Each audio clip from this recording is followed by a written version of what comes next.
वक्त में मैं उस ग्राउंड पे हूँ जहाँ पे राधिका बच्चों को सिखाने आती थी। और जब यहाँ पे सिखाने के लिए आती थी तो यहाँ पर किस तरह से उसका व्यवहार होता था इसको समझते हैं। हालांकि उसके बारे में कहा जाता है बहुत ही प्यार से सब स्टाफ से बातचीत करना, बहुत अच्छे से अपने स्टूडेंट्स के साथ बातचीत करना, ये उसके व्यवहार था। और इस वक्त में हमारे साथ में यहाँ पे ग्राउंड पे काम करने वाले साथी हैं, उनसे बात करते हैं तनु से। तनु, मुझे ये बताइएगा, जो ये क्रिकेट का इधर है और वो साइड में वो टेनिस का है। हाँ जी तो राधिका जब आती थी कैसा उनका नेचर था, किस तरह से व्यवहार करती थी? वैसे सर व्यवहार तो उनका सही था, बोलने चालने से थी। वो मेरे से भैया करके बात करते थे। कभी भी मतलब कुछ भी काम की ज़रूरत पड़ती थी तो वो मेरे से ये कहते भैया ये काम कर दो, तो मैं वो काम कर देता था। और अपने ग्राउंड में इधर दूसरे आ जाते थे जहाँ मैच होता है, और वो अपने बच्चों को उधर ट्रेनिंग देते रहते थे। तो क्या उनका क्या कोई टाइम होता था आने का यहाँ पे? टाइम सर वो ये था, सुबह आती थी 7 बजे और शाम को मतलब वो आती 4-5 बजे की तरफ में, और फिर वो चली जाती थी ऐसे 6-7 बजे की तरफ में चली जाती थी।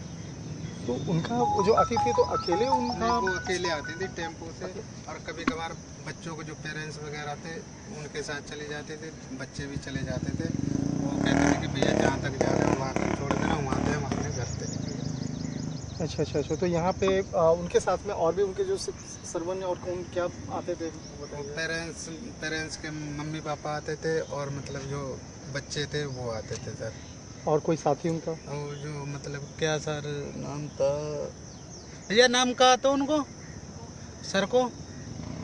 सावन सर। सावन सर। इनामुल साहब भी कोई आते थे क्या? इनामुल नाम का एक साथ में, उनके साथ में अक्सर उनका मित्र जो है, दोस्त इनामुल?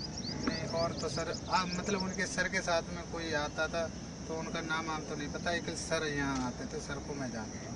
अच्छा, जो सर आते थे साथ, उसका नाम नहीं पता है? हाँ, उनका नाम नहीं पता मेरे को। तो ये सुबह में ही ज़्यादातर आती थी वो? सुबह और शाम को बच्चों का मतलब यहाँ ट्रेनिंग थी, ट्रेनिंग होता था बच्चों को सिखाने की। तो यहाँ पे जब आती थी तो खुद यहाँ बैठती थी ट्रेनिंग में और बताती थी खुद से? मतलब खुद खिलाती थी। अच्छा। हाँ, बच्चों को खुद खिलाती थी, और जैसे सर भी खिलाते थे। जैसे बच्चे ज़्यादा आ गए, जैसे 2 से 3 हो गए तो सर भी साथ में लगते थे, और जैसे 1-2 बच्चा है या बेटी है तो मैडम ही खिलाती थी। तो जो खेल होता है, कई बार जो वीडियो बनाना, रील बनाना, तो वो भी खुद से बनाती थी या कोई दोस्त यार बनाता था? नहीं, रील तो मैंने सर यहाँ कभी देखी नहीं है बनाती हुई। हाँ, क्यों, हम अपने भी काम में व्यस्त रहते हैं। सबसे ज़्यादा हमारा ग्राउंड का काम, उनका तो काम थोड़ी देर का है। बुला लेती थी, हमारा काम हो जाता है तो हम अपने इस ग्राउंड पे आ जाते, क्यों यहाँ ज़्यादा मैच होते हैं। ओके। बहुत ही दुखद घटना है उनका जाना, उनका इंतकाल।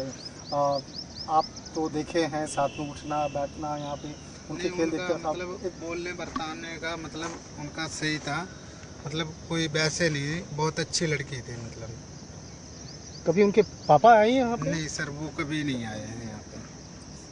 कभी भी ऐसा उनके परिवार का कोई सदस्य यहाँ पे? नहीं, कोई नहीं आया, खाली मैडम और सर आते थे। सर अपनी गाड़ी लेके आते थे, और मैडम अपने कभी ऑटो से आ जाती थी, कभी पेरेंट्स के बच्चों के साथ में आ जाती थी। केवल बहुत तो हमने टेम्पो से उतरते देखा उन्हें, जो ओला ओवर का टेम्पो होता है उससे उतरते हुए देखा। अच्छा। ये पूरा ये ग्राउंड है। निश्चित तौर पे देखिए, ये तनु है जो इसी ये ग्राउंड स्टाफ है, और अक्सर यहाँ पर राधिका से बातचीत होती थी। बातचीत इस बात से कि अगर जैसे वो स्टेडियम में आती थी तो सबसे पहले तनु और उनके जो साथी हैं उनसे ही बातचीत होती थी, और उसके बाद वो ग्राउंड पे आती थी, अपने स्टूडेंट के साथ बातचीत करती थी। ये ग्राउंड देखा जाए, ये ग्राउंड 2 हिस्से में है, एक क्रिकेट का है और दूसरा देखिए टेनिस का। जो पीछे वाला आप हिस्सा देख रहे हैं, देखिए अब यहाँ स्टूडेंट्स भी, वो दोनों स्टूडेंट्स हैं, दोनों जो आ रहे हैं। नहीं, ये लड़के काम करने के लिए आज आया है। पता नहीं लाइट लग रही है क्या है, और ये जैसे काम अभी कोई बच्चे सब आ रहे हैं? नहीं, अभी तो नहीं आ रहे सर। तो ये देखा जा सकता है कि ये वो स्टेडियम है, वो लोकेशन है एकेडमी, जहाँ पर यहाँ पर राधिका आती थी यहाँ पे सिखाने के लिए बच्चों को, और यहाँ पर सिखाने के एवज में जो खुद वो खेलती थी। और जिस तरह से देखा जाए कि इसी एकेडमी में जब वो काम कर रही थी, और उसके पिता जो है दीपक उनको बार बार मना करते थे कि एकेडमी मत जाया करो। तो वो एकेडमी जो आखिरी 1 महीना पहले तक भी यहाँ पर अक्सर यहाँ पे आती रही हैं, खेलती रही है। जिस तरह से यहाँ पे देखा जाए राधिका के पिता गुस्से में आए, गुस्से में आने के बाद अपनी बेटी का कत्ल किए। हालांकि ये मामला इन्वेस्टिगेशन का है, पुलिस इस मामले की तफ्तीश कर रही है कि आखिर वो क्या क्या वजह रही है जिसकी वजह से राधिका और उसके पिता के बीच में अनबन हुई और जिसके बाद उसके पिता ने गोली मार करके बेटी की हत्या कर दी है। हालांकि इस मामले में गुरुग्राम पुलिस के द्वारा उसे 1 दिन का रिमांड पे लिया गया है। 1 दिन के रिमांड के बाद फिर से कोर्ट में उसे कोर्ट के सामने पेश करना होगा और उसके बाद पुलिस बताएगी कि किस तरह से अब तक इस मामले में इन्वेस्टिगेशन के दौरान में उन तमाम बातों को दीपक ने कबूला है। फिलहाल इस मामले में इन्वेस्टिगेशन का दायरा आगे बढ़ता हुआ नजर आ रहा है।